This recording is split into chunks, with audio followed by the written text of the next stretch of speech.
A paz do Senhor a todos, mais uma vez aqui no vídeo, no canal. Eu queria trazer aqui nesse dia essa Bíblia que chegou ontem. Chegou não, fui buscar. É a Bíblia LTT, Literal do Texto Tradicional, do pastor Hélio de Menezes. Segundo ele, a editora, são 40 anos aqui de estudos, de aprimoramentos, como diz ele, de polimentos, né? Ele revisou o Novo Testamento dezenas de vezes e chegou aqui a esse trabalho. Eu dei uma olhada, né, já, e posso dizer que é uma das melhores Bíblias que eu adquiri nos últimos tempos. A última que eu comprei foi a Bíblia de Antônio Gilberto, que eu gostei muito, e agora comprei essa também, que eu gostei muito. Eu não compro Bíblia por comprar, eu sempre compro realmente aquelas que eu vou utilizar, né? Eu gostei dessa Bíblia não pelas notas, né, de estudo. Tem muitas notas, não muitas, mas tem muitas. Não muitas, quero dizer, não é que nem uma King James, né, que quase todo versículo tem uma nota. Mas tem algumas notas de estudo, mas principalmente eu comprei por causa da tradução, do trabalho que ele fez na tradução dela. É um texto literal, é o Antigo Testamento e o Novo Testamento. O Novo Testamento é o texto recebido, né? O texto da Reforma, podemos assim dizer. E não tem nenhuma contaminação com o texto eclético. É 100% o texto recebido. E é literal. Então, vou abrir ela aqui. LTT.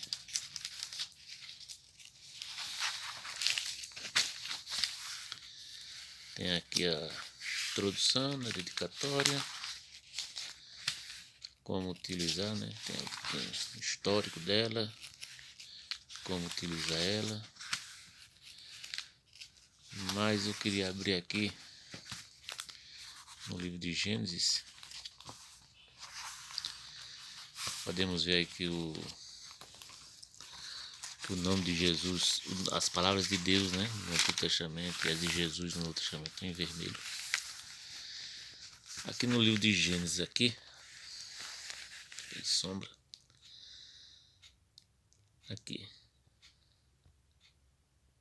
Gostei muito dessa diagramação.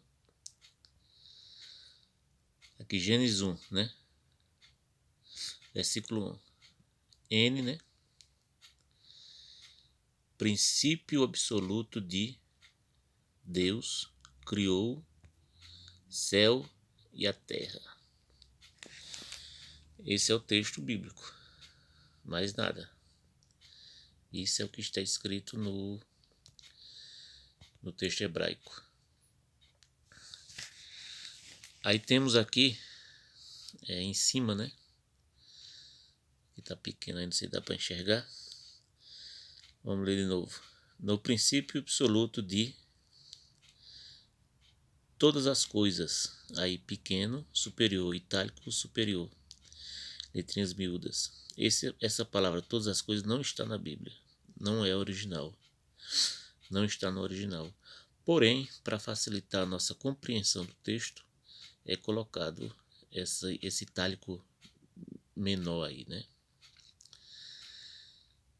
No princípio absoluto, outra coisa, princípio, hífen absoluto. Vai ter várias palavras assim com hífen, é porque no hebraico era uma só palavra.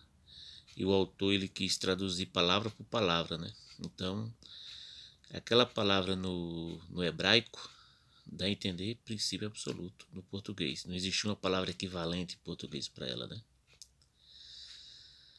Criou, e depois de criou tá a partir do nada.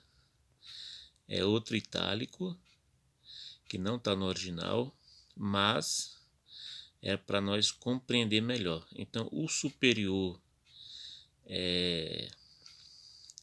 tem que ter para dar fruição à frase, né? E esse itálico inferior riscado é para dar fluidez à frase, mas também não é tão importante, né? É mais como uma nota explicativa. O céu e a terra. E aqui embaixo vemos as notas, né? Sempre Gênesis 1:1, qualquer Bíblia tem bastante nota, né? Então nunca veja Gênesis 1:1 para dizer que a Bíblia tem muita nota, pois ela não é assim. A gente vai ver aqui, por exemplo, Levítico, né? Não tem nenhuma nota de rodapé. E várias partes dela não vai ter nenhuma nota, como aqui também, ó. Notas históricas, praticamente não existe. Mas eu comprei ela pela tradução, que é um texto tradicional, né? É uma literal. Realmente o que a Bíblia em hebraico tem, está aqui traduzida literalmente.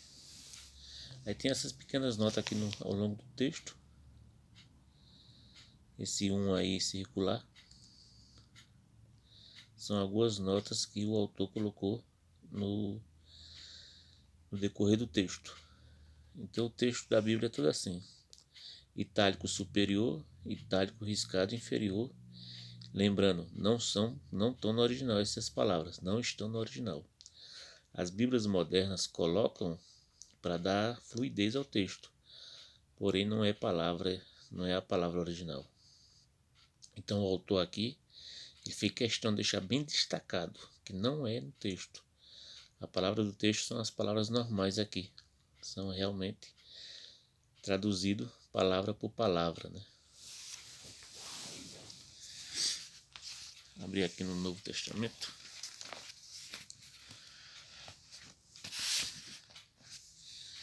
Ezequiel, Lucas, né? Aqui Mateus, estava lendo agora o texto de Mateus. Interessante aqui.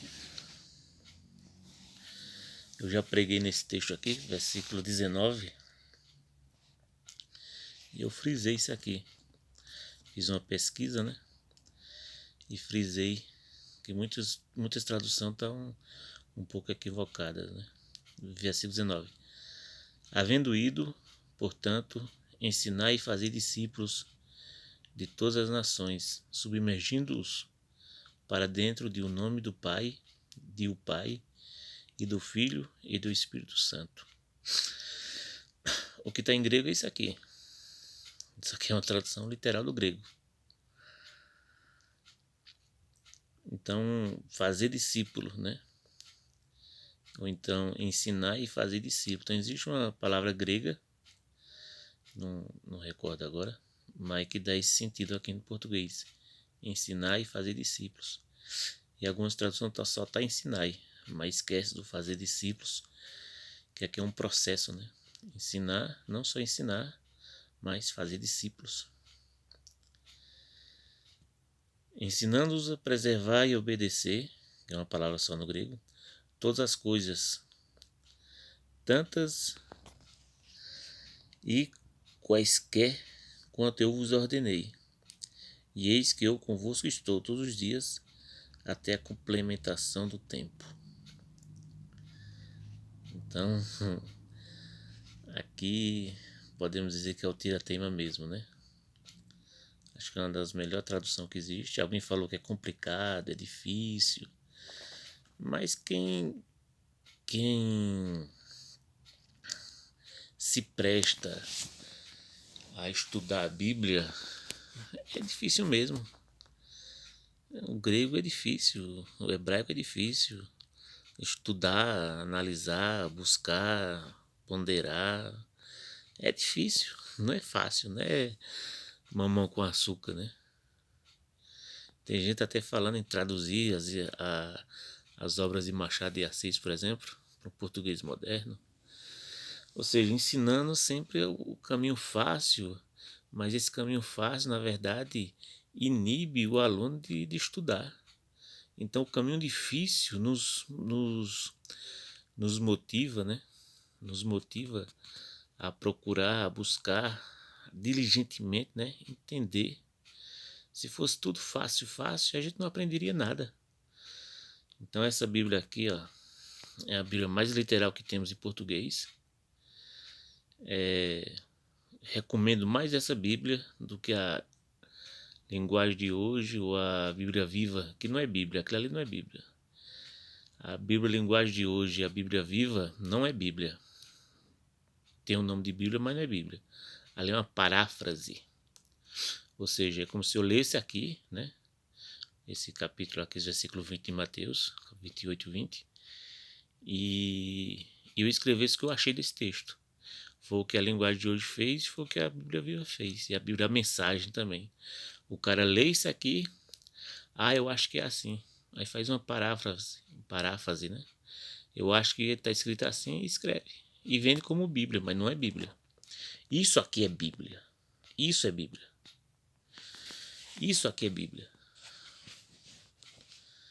É difícil, mas para quem estuda a Bíblia, aqui é um deleite, né? Aqui a gente vai se aprofundar, meditar, pesquisar mais, comparar, olhar no grego. Aqui é um incentivo para a gente buscar mais a palavra de Deus. E essas palavras aqui em negrito forte é citações do Antigo Testamento. Está no Novo Testamento, né?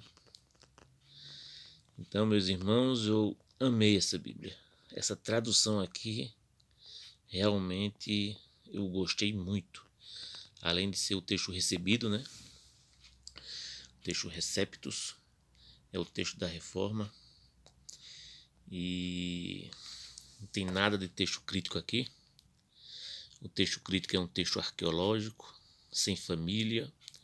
E esse texto aqui vem da era bizantina, por sua vez da era da igreja primitiva, ali da região da Síria, que passou para o Império Bizantino, ali na região de Constantinopla, Grécia, e chegou a Reforma e chegou até nós.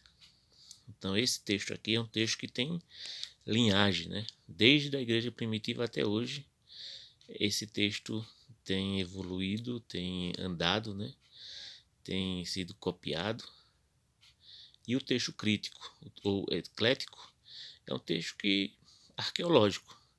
Acharam uma Bíblia lá no Sinai, né? Principalmente a base dela é a Bíblia lá do Sinai, lá no Mosteiro de Santa Catarina. Acharam uma Bíblia no século XIX, há poucos anos atrás. E de repente, esse é o texto verdadeiro. Um texto sem família, que não teve filhos, né? E é o que vale hoje em dia, né? A maioria das editoras, das sociedades bíblicas, tem colocado todas as fichas nesse texto eclético. Sendo que esse aqui é o texto que viajou, andou desde Cristo até os dias de hoje. Ou seja, não teve interrupções, né? É um texto corrente até hoje. Sempre foi usado durante a história. E já o texto eclético é um texto arqueológico, feito pela alta crítica aí do século XIX para cá. Então, eu prefiro esse aqui, que é o texto da igreja, né? Da história da igreja. Então, Deus abençoe. É uma bela de uma aquisição essa Bíblia. Eu não me arrependi e vou usar muito essa Bíblia, muito mesmo. Deus abençoe a todos.